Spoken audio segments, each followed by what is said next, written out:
Good morning, class 10 children. Welcome back. Today is Tuesday and we have English 2 to continue. In our last time, we had seen a poem in our textbook Treasure Trove. The poem was 9 gold medals.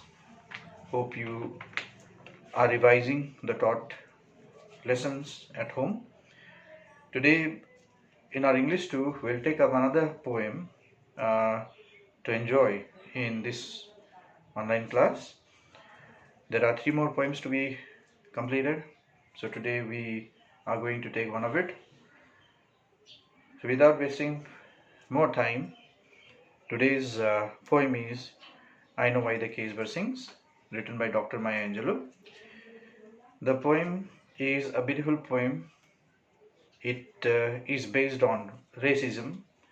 It talks the difference between the whites and the blacks. So as we know, Dr. Maya Angelou happens to be a black poet and African poet. How she struggled her life living in America among the whites. She tried to show this difference in the poem I Know Why the Cage Bird Sings. So first and foremost, I would like you to take out your textbook and as I explain the difficult words in the poem lines, please do underline and make them in the simplest meaning so that when you sit at home and prepare the poem by yourself, you can easily understand. So let us come to the poem today, poem number 7. It is on page number 28. I Know Why the Cage Bird Sings, written by Dr. Maya Angelou. As usual, first of all, we'll have a brief life story of the poetess Dr. Maya Angelou. The great poetess Dr. Maya Angelou was born on 4th April in the year 1928 in St. Louis, Missouri, US. She died on 20th May in the year 2014, not very far from today. So she was a very powerful feminist writer, poetess, singer, dancer of Afro-American ethnicity. She also was an activist in the civil rights and successfully worked for many purposes. Coming to talk about her early childhood life, she had an extremely traumatic childhood. And in her poem, I Know Why the Cage Bird Sings, is an autobiography of the poetess, where she tells of her life up to the age of 17. In this poem, she tried to show the differences between the blacks and the whites in America. And this is the poem which brought her international acclaim and recognition. The bird in the cage, as discussed, is rather a symbol of all African American who are trying to fight for their freedom. And the poem I Know Why the Cage Bird Sings is the first in a 7 series volume, and it contains 304 pages. But in our syllabus, we are given 6 stanzas of the 7 volume series story, rather to say, better than a poem, I Know Why the Cage Bird Sings. So the poem is a ballad. So the poem compares between a blackbird and a free bird. The theme of the poem is racism. There is a difference between the blacks and the whites in America. So let us now try to understand what she writes in her poem, I Know Why the Cage Bird Sings. Here we go. I Know Why the Cage Bird Sings, written by Dr. Maya Angelou. This was written in the year 1969 and it is an autobiography of the poet Dr. Maya Angelou. The poem goes like this. So let's see. The poet starts. A free bird leaps. The poet starts the poem saying, a free bird leaps. Leaps means jumps. On the back of the wind. So a free bird jumps or takes off to fly from the branch on the back of the wind, giving the pressure on the back of the wind or on the back of the wings of the bird. So a free bird can fly anywhere it likes. There is no restriction. It flies as its own will, as its own wish, and floats downstream, and it starts floating downstream where the river is flowing downstream. So it can go anywhere. It can go up flying, it can go down flying. So it flows downstream till the current ends. That means, so the free bird starts floating downstream in immense pleasure, in great happiness, till the current of its flight ends. That means till it loses its energy. Now it feels that it can fly no more. It comes and sits on the branch of a tree. So a free bird can enjoy the free nature, flying anywhere it likes, and dips his wing, and dips means immerses. It immerses his wing in the orange sun rays. That means till the setting of the sun, when the western sky becomes orange in color. So it keeps on flying from morning to evening, wherever it likes, wherever it wishes to go, and dares to claim the sky, and it declares its freedom to the sky. That means wherever it flies, it declares its own jurisdiction. It declares its own area of its flight. So it flies wherever it wants to fly. So in the opening stanza of the poem, the poet Dr. Maya Angelou says about the free bird. Here the free bird is a symbolic of the white Americans. The white Americans living in America can go anywhere he or she likes. He can do whatever he or she likes. He can enjoy the life being anywhere.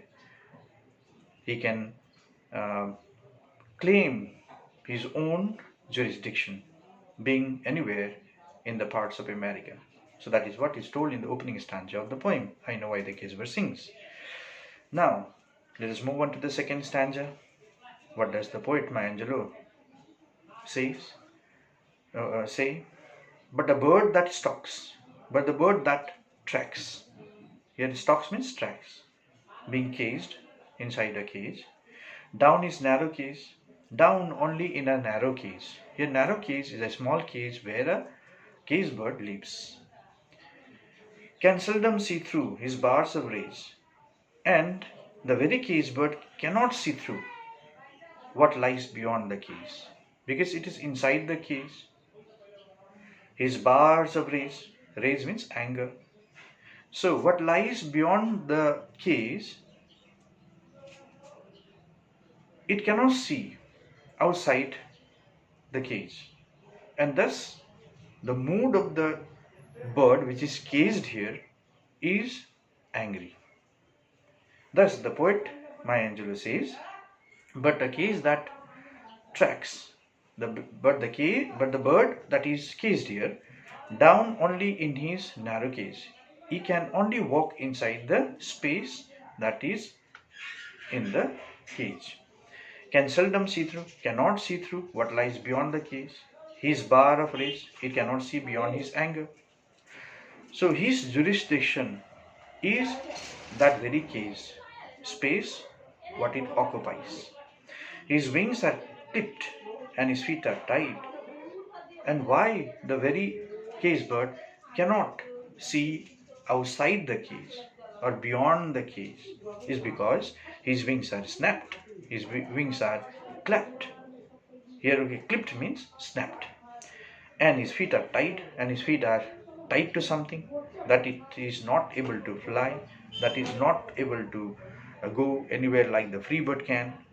So he opens his throat to sing. Nothing else to do inside the cage. What does the cage bird do? It opens the throat and sings. That is what it does.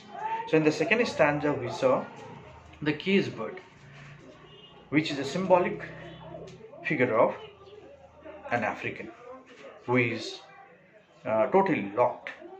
His freedom is completely snapped. His feet are tied because the African cannot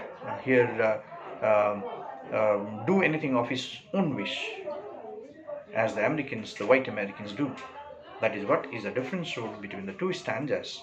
So in the opening stanza we saw the white American, which is a free bird, can fly anywhere and claim the jurisdiction of his own, whereas the second stanza told about the cage bird, which is a black African living in America and is not able to enjoy the freedom like the white Americans do.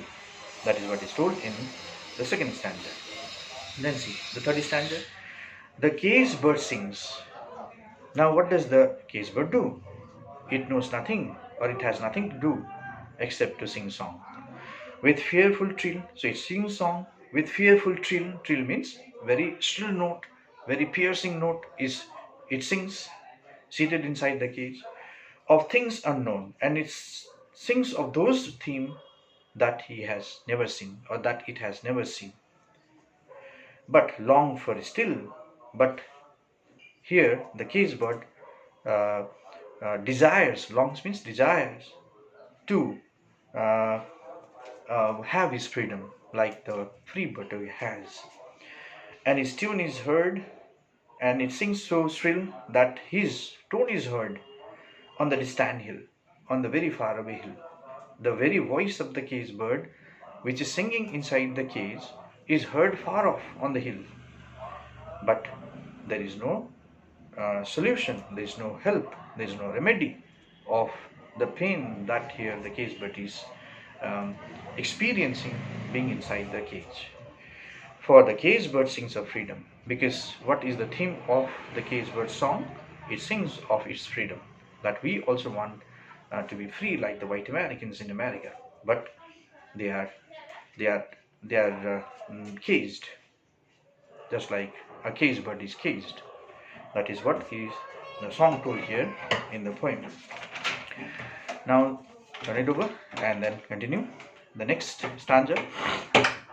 The free bird thinks of another breeze.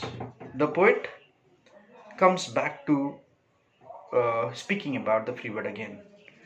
The free bird thinks of another breeze. So the free bird thinks of another breeze. Here breeze refers to soft wind, gentle wind. It can fly wherever it likes, wherever it takes the pleasure. The free bird thinks of another fly that it wants to make in the soft or gentle wind. And the trade winds soft through the sighing trees, and the trade wind, the early morning wind, is blowing softly through the sighing trees, through the group of trees, and the fat worms waiting on a bright lawn, and the free bird locates the fat worms that it lies on the great lawn, and then it eats them. So look at here what is the enjoyment of the free bird. The free bird can fly on the beautiful soft blowing wind that blows through the sighing trees, and when the free bird locates the fat worms on the ground, on the green ground, it eats them. So they are lucky to get the early morning prey, and he names the sky his own, and then after eating the fat worms it flies, being energized of having those fat worms. Then it flies in the sky, claiming the whole jurisdiction is theirs. This is what is the fourth stanza telling us. So once again the poet has come back to the free bird and is telling the free life lived by the free bird. It lives freely in the open air, flying anywhere it likes, and eating the early morning prey that it gets. It is the fat worm, and so the free bird becomes energetic, become becomes healthy and can fly in the sky and claim its jurisdiction. So it enjoys the life that it lives. Whereas the cage bird is locked inside the cage. So that freedom is chained. That freedom is restricted. It cannot fly like the free bird. It cannot eat the fat worms like the free bird does. It is inside the cage. Have to wait for the master to bring it anything for it to eat. That's the difference between the free bird and the cage bird, which ultimately is the difference between the white Americans and black Americans, the Afro Americans. Now we move on to the next stanza, the fifth stanza. But a cage bird stands on the grave of dreams. So again, okay, the poet Dr. Maya Angelou comes back to speaking about the cage bird. The poet says, but a cage bird stands on the grave of dreams. Grave of dreams here means unfulfilled hopes, because the cage bird cannot fly like the free birds. So it remains with the unfulfilled hopes. But a cage bird stands on the grave of dreams. But the cage bird stands here with the unfulfilled hopes, with unfulfilled dreams. Though they are with the dreams, they are with the hopes, but their hopes and dreams are locked. They are restricted. They are unfulfilled because they cannot fulfill it. They are locked inside. His shadow shouts on a nightmare scream, and that his shadow that he sees, the cage bird sees, shouts on a nightmare scream. Nightmare is a scary dream, horrible dream. Just like a person takes a scary dream and suddenly wakes up shouting, likewise, the very cage bird shouts on seeing the scary dreams, because his dreams are not fulfilled. They are unfulfilled dreams. His wings are clipped, his wings are clapped, his wings are snapped, and his feet are tied, Nothing else to do what he does now. So he opens his throat to sing. He sings the theme of freedom. He sings longing freedom. That is what he does. This is why the poet says, I know why the cage bird sings. She knows it because the cage bird knows nothing else to do than to sing. Now the last stanza is the repetition of the third stanza. The cage bird sings with a fearful trill.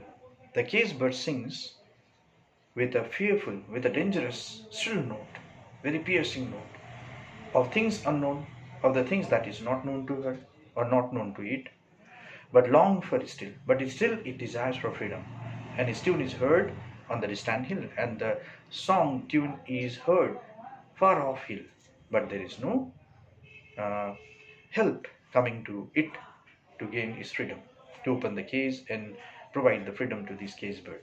For the cage bird sings of freedom, because the cage bird sings the theme of freedom. It knows nothing else than to sing. So the last stanza, the sixth stanza, is a repetition of the third stanza, because in order to make us realize the pain, the anguish, the unfulfilled dreams, hopes of the cage bird, which are all shattered, that is why there is a repetition of the third stanza in the last stanza. So the last stanza is repeated because to make us realize the pain, the anguish, the unfulfilled dreams, hopes that a cage bird suffers with. So we have understood here the differences between the free bird and the cage bird. A free bird refers to the white Americans who live their free life, going here, going there, enjoying their own life, whereas the cage bird symbolize the Afro Americans whose lives are all restricted. They are not able to fly, they are not able to go anywhere, they cannot claim their own areas, they cannot claim their own jurisdiction, so they have to depend on what the whites would tell them to do. That is why here the cage bird wants its own freedom to live its life freely like the white birds. So hope the short poem written by Dr. Maya Angelou is understood, and you have also underlined those difficult words into simplest meaning. So write them, the difficult words, in the exercise note, and then get them down with their simplest word meanings. The exercises on this will be passed to you in between our online classes. So, hope you understood the poem and also understood the theme of the poem. The theme of the poem is racism. There is a difference in the races between black and the white. Likewise, this problem is there in many of the world uh, countries, states, nations, even today. So, such differences here the poet has pointed out in a poem, I Know Why the Caged Bird Sings. Hope you liked it. So we'll end our today's online class with this. Thank you so much.